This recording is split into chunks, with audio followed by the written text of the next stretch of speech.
Hello friends, അർച്ചന ചേച്ചി LLB സീരിയലിന്റെ ഇന്നത്തെ അടിപൊളി എപ്പിസോഡിന്റെ വിശേഷങ്ങളിലേക്ക് എല്ലാവർക്കും സ്വാഗതം. അങ്ങനെ കഥയിൽ ഇപ്പോൾ വലിയ ട്വിസ്റ്റുകളാണ് നടക്കുന്നത്. JKക്ക് മധുബാലയിൽ നിന്നും ഒരു വക്കീൽ നോട്ടീസ് ലഭിക്കുന്നതോടെയാണ് ഇന്നത്തെ എപ്പിസോഡ് ആരംഭിക്കുന്നത്. തന്റെ ചെലവിനുള്ള പണം വേണമെന്നാണ് മധുബാലയുടെ ആവശ്യം. ഇതിനെ ചൊല്ലി ഇരുവരും തമ്മിൽ വലിയ വഴക്കുണ്ടാകുന്നുണ്ട്. പണ്ട് പണമെല്ലാം മുഖത്തേക്ക് എറിഞ്ഞു നിന്ന് അച്ഛന്റെ പത്രാസ് പറഞ്ഞ് ഇറങ്ങിപ്പോയ നിനക്ക് ഞാൻ ഒരു രൂപ പോലും തരില്ല എന്ന് JK അവസാനം തറപ്പിച്ചു പറയുന്നു. നിയമപരമായി നേരിടുമെന്ന് മധുബാല ഭീഷണിപ്പെടുത്തുമ്പോൾ തനിക്കും ഡിവോഴ്സ് തന്നെയാണ് വേണ്ടതെന്ന് JK വ്യക്തമാക്കുന്നു. നഷ്ടപരിഹാരം വാങ്ങി ഒഴിഞ്ഞു തരാൻ JK ആവശ്യപ്പെടുമ്പോൾ അർച്ചനയെ സ്വന്തമാക്കാനല്ലേ ഈ ധൃതിയെന്ന് മധുബാല ചോദിക്കുന്നത് JK വല്ലാതെ ദേഷ്യം പിടിപ്പിക്കുന്നുണ്ട്. അർച്ചനയുമായി താരതമ്യം ചെയ്യാൻ പോലും മധുബാലയ്ക്ക് യോഗ്യതയില്ലെന്ന് പറഞ്ഞ് JK പിന്നെ അവിടെ നിന്ന് ഇറങ്ങിപ്പോകുന്നു. എന്നാൽ അർച്ചനയെ ഇല്ലാതാക്കി JKയെ ജീവനോടെ ശ്വാസം മുട്ടിക്കുമെന്നാണ് മധുബാല മനസ്സിൽ ഉറപ്പിക്കുന്നത്.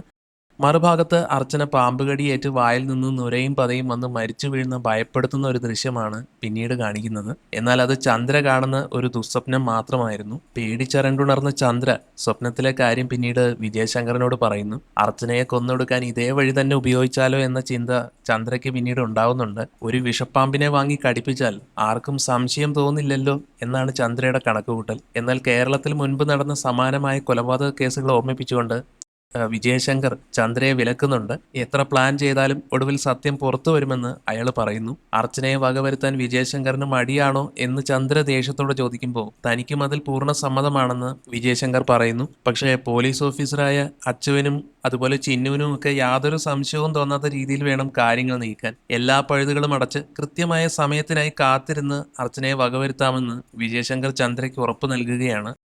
അടുത്ത ദിവസം രാവിലെ JKയും സുമിത്രാമ്മയും അമ്പലത്തിലേക്ക് പോയിരിക്കുകയാണ്. ആ സമയത്താണ് വീട്ടിലെ കോളിംഗ് ബെൽ അടിക്കുന്നത്. വന്നിരിക്കുന്നത് JK ആയിരിക്കുമെന്ന് കരുതി മധുബാല വാതിൽ തുറക്കുമ്പോൾ മുന്നിൽ നിൽക്കുന്നത് മറ്റാരുമല്ല, അവളുടെ അച്ഛൻ ജസ്റ്റിസ് മഹാദേവനാണ്. അപ്രതീക്ഷിതമായി അച്ഛനെ കണ്ട സന്തോഷത്തിൽ മധുബാല അയാളെ അകത്തേക്ക് സ്വീകരിക്കുന്നു. പിന്നീട് JKയും അമ്മയും അമ്പലത്തിൽ പോയതാണെന്ന് അറിഞ്ഞപ്പോൾ നീ എന്തുകൊണ്ട് കൂടെ പോയില്ല എന്ന് മഹാദേവൻ മധുബാലയോട് ചോദിക്കുമ്പോൾ അതിന് മധുബാല നൽകുന്ന മറുപടി, അവരോടൊപ്പം ഒന്നിനും പോകാൻ എനിക്ക് താല്പര്യം JKയുടെ കൂടെയുള്ള യാത്രകളെല്ലാം ഓട്ടോയിലാണ്. ഭക്ഷണം കഴിക്കുന്നതോ ചെറിയ ഹോട്ടലുകളിൽ നിന്നും. വഴിയരികിൽ നിന്ന് കരിക്ക് കുടിക്കുന്നതാണ് അയാളുടെ ശീലം. ഒരു ജസ്റ്റിസിന്റെ മകളായി ഞാൻ എന്തിനാണ് എന്റെ സ്റ്റാൻഡേർഡ് കുറയ്ക്കുന്നത് എന്ന് പറയുകയാണ് മധുബാല. മകളുടെ ഈ ചിന്താഗതിയെ മഹാദേവൻ അഭിനന്ദിക്കുകയും ചെയ്യുന്നുണ്ട്. അതേസമയം അർച്ചന തന്റെ അമ്പാട്ട് വീട്ടിലേക്ക് തിരിച്ചെത്തിയിരിക്കുകയാണ്. വീട് തുറന്നു കിടക്കുകയാണെങ്കിലും ആരെയും പുറത്തു കാണാത്തത് കൊണ്ട് അർച്ചന എല്ലാവരെയും ഉറക്കെ വിളിക്കുന്നു. ശബ്ദം കേട്ട് മഞ്ജുവും രമ്യയും ഒക്കെ അങ്ങോട്ട് വരുന്നു. ഇത്ര ദിവസത്തിന് ശേഷം വന്ന അർച്ചനയെ ഒരു വിരുന്നുകാരിയെ പോലെയാണ് മഞ്ജു സ്വീകരിക്കുന്നത്. എന്നാൽ താൻ ഇവിടെ നിന്നും എന്നേക്കുമായി പടിയിറങ്ങി പോയതല്ല എന്ന് അർച്ചന അവർക്ക് മറുപടി നൽകുന്നുണ്ട്. അവിടെയുള്ള രമ്യയുടെ മൗനം കണ്ട് കാര്യം തിരക്കുമ്പോഴാണ് വീട്ടിലെ പുതിയ പ്രശ്നങ്ങൾ അർച്ചന അറിയുന്നത്. രമ്യയുടെ സ്റ്റവ് കേടായതിനെ കുറിച്ച് സംസാരിക്കുമ്പോൾ ആ വീട്ടിലിപ്പോൾ ഒരുമിച്ചല്ല പാചകമെന്ന് അർച്ചനയ്ക്ക് മനസ്സിലാകുന്നു. മഞ്ജുവും രമ്യയും വെവ്വേറെ സ്റ്റവുകളിലാണ് ഭക്ഷണം ഉണ്ടാക്കുന്നതെന്ന കാര്യം. അപ്പോൾ രുക്കു എന്ന് അർച്ചന ചോദിക്കുമ്പോൾ അവൾ 3 നേരവും പുറത്തുനിന്ന് ഫുഡ് ഓർഡർ ചെയ്യുകയാണെന്ന് രമ്യ പറയുന്നു. തന്റെ പണം കൊണ്ടാണ് താൻ ജീവിക്കുന്നതെന്ന് രുക്കു തർക്കിക്കുമ്പോൾ അത് അച്ചുവിന്റെ പണമാണെന്ന് രമ്യയും, രമ്യയ്ക്ക് സ്വന്തമായി ശമ്പളമില്ലല്ലോ എന്ന് രുക്കുവും പരസ്പരം കുറ്റപ്പെടുത്തുന്നു. വീട്ടിലെ ഈ അടിയും വഴക്കും കണ്ട് അർച്ചനയ്ക്ക് കാര്യങ്ങൾ വ്യക്തമാകുന്നുണ്ട്. താനിവിടെ ആരെയും ബുദ്ധിമുട്ടിക്കാൻ വന്നതല്ലെന്നും അത്യാവശ്യമായ ഒരു ഫയൽ എടുക്കാൻ വന്നതാണെന്നും അർച്ചന അവരോട് പറയുന്നുണ്ട്. തന്റെ സാരികളും ഫയലുകളും മഞ്ജു സ്വന്തം റൂമിലേക്ക് മാറ്റി വെച്ചിട്ടുണ്ടെന്ന് അറിഞ്ഞ് അർച്ചന അത് എടുക്കാൻ പോവുകയാണ്.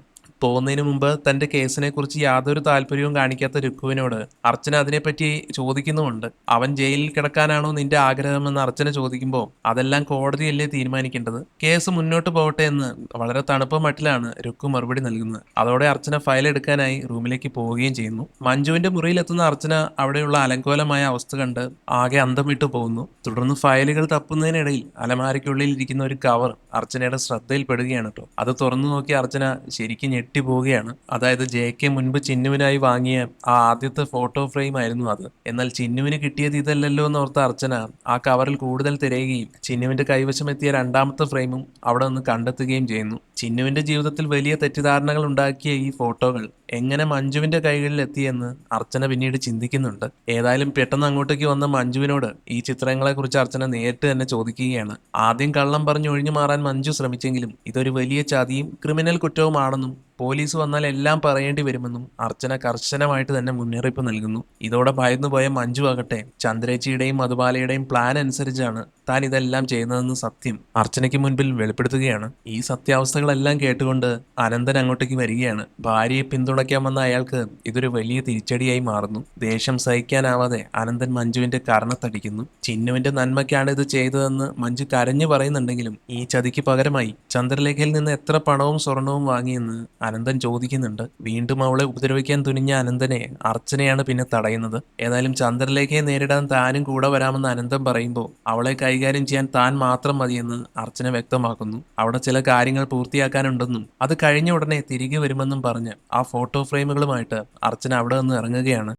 അതേസമയം ജെ കെയുടെ വീട്ടിൽ മധുബാല തന്റെ അച്ഛൻ മഹാദേവന് ചായ നൽകി സംസാരിക്കുകയാണ്. ജെ കെ കോളേജിൽ പോകുന്നുണ്ടോ എന്ന് മഹാദേവൻ ചോദിക്കുമ്പോൾ കോളേജിൽ എപ്പോഴും സമരങ്ങളാണെന്നും എങ്കിലും ശമ്പളം മുടങ്ങാതിരിക്കാൻ അയാൾ ദിവസവും പോകുന്നുണ്ടെന്നുമാണ് മധുബാല പരിഹാസത്തോടെ മറുപടി നൽകുന്നത്. അതിനുശേഷം അമ്പലത്തിൽ നിന്ന് ജെ കെയും സുമിത്രാമ്മയും തിരിച്ചെത്തുകയാണ് വീട്ടില്. മഹാദേവനെ അവിടെ കണ്ടപ്പോൾ ഇരുവരും വളരെ മര്യാദയോടും സ്നേഹത്തോടും കൂടിയാണ് സംസാരിക്കുന്നത്. പരസ്പരം കുശലാന്വേഷണങ്ങളെല്ലാം നടത്തിയ ശേഷം മഹാദേവൻ ജെ കെയും ടീച്ചറെയും അടുത്തിരുത്തി പ്രധാനപ്പെട്ട ചില കാര്യങ്ങൾ സംസാരിക്കാനും തുടങ്ങുന്നു. ജെ കെയുടെ പുതിയ നോവലിനെ കുറിച്ച് സോഷ്യൽ മീഡിയയിൽ കണ്ട വിവരങ്ങൾ തിരക്കിക്കൊണ്ടാണ് അദ്ദേഹം സംസാരിച്ചു തുടങ്ങുന്നത്. നോവലിന്റെ കാര്യങ്ങൾ നന്നായി പോകുന്നുണ്ടെന്ന് ജെ കെ മറുപടി നൽകുന്നു. എന്നാൽ താൻ വെറുതെ ഒരു വിസിറ്റിന് വന്നതല്ലെന്നും കൃത്യമായ ഒരു ലക്ഷ്യത്തോടെയാണ് വന്നിരിക്കുന്നതെന്നും മഹാദേവൻ ജെ കെയോട് വ്യക്തമാക്കുന്നു. സുമിത്രാമയ്ക്കും കാര്യം മനസ്സിലാവുന്നു. പരസ്പരമുള്ള സ്നേഹവും വിശ്വാസവുമാണ് ഒരു ദാമ്പത്യ ജീവിതത്തിന്റെ അടിത്തറയെന്ന് ഇവിടെയുള്ള എല്ലാവർക്കും അറിയാമെന്ന് മഹാദേവൻ പറയുന്നുണ്ട്. എന്നാൽ ജെ കെയുടെയും മധുബാലയുടെയും കാര്യത്തിൽ ഈ രണ്ട് ഘടകങ്ങളും ഉണ്ടോ എന്ന് തനിക്ക് സംശയമുണ്ടെന്നാണ് അദ്ദേഹം തുറന്നു പറയുന്നത്. ഒരു ഭാര്യയും ഭർത്താവും തമ്മിലുള്ള പ്രശ്നങ്ങൾ പരിഹരിക്കുക എന്നത് മൂന്നാമതൊരാൾക്ക് എത്രത്തോളം എളുപ്പമുള്ള കാര്യമാണെന്ന ഒരു ചോദ്യം കൂടെ അദ്ദേഹം മുന്നോട്ട് വയ്ക്കുന്നു. ഏതായാലും മഹാദേവന്റെ ഈ ചോദ്യങ്ങൾ കേട്ട് ഒന്നും മിണ്ടാനാവാതെ ഗൗരവത്തോടെ ജെ കെ അദ്ദേഹത്തെ നോക്കിയിരിക്കുന്നതോടെയാണ് ഇന്നത്തെ എപ്പിസോഡ് അവസാനിക്കുന്നത്. വീഡിയോ ഇഷ്ടപ്പെട്ടാൽ ലൈക്ക് ചെയ്യാനും ചാനൽ ഒന്ന് സബ്സ്ക്രൈബ് ചെയ്യാനും മറക്കരുത്. താങ്ക്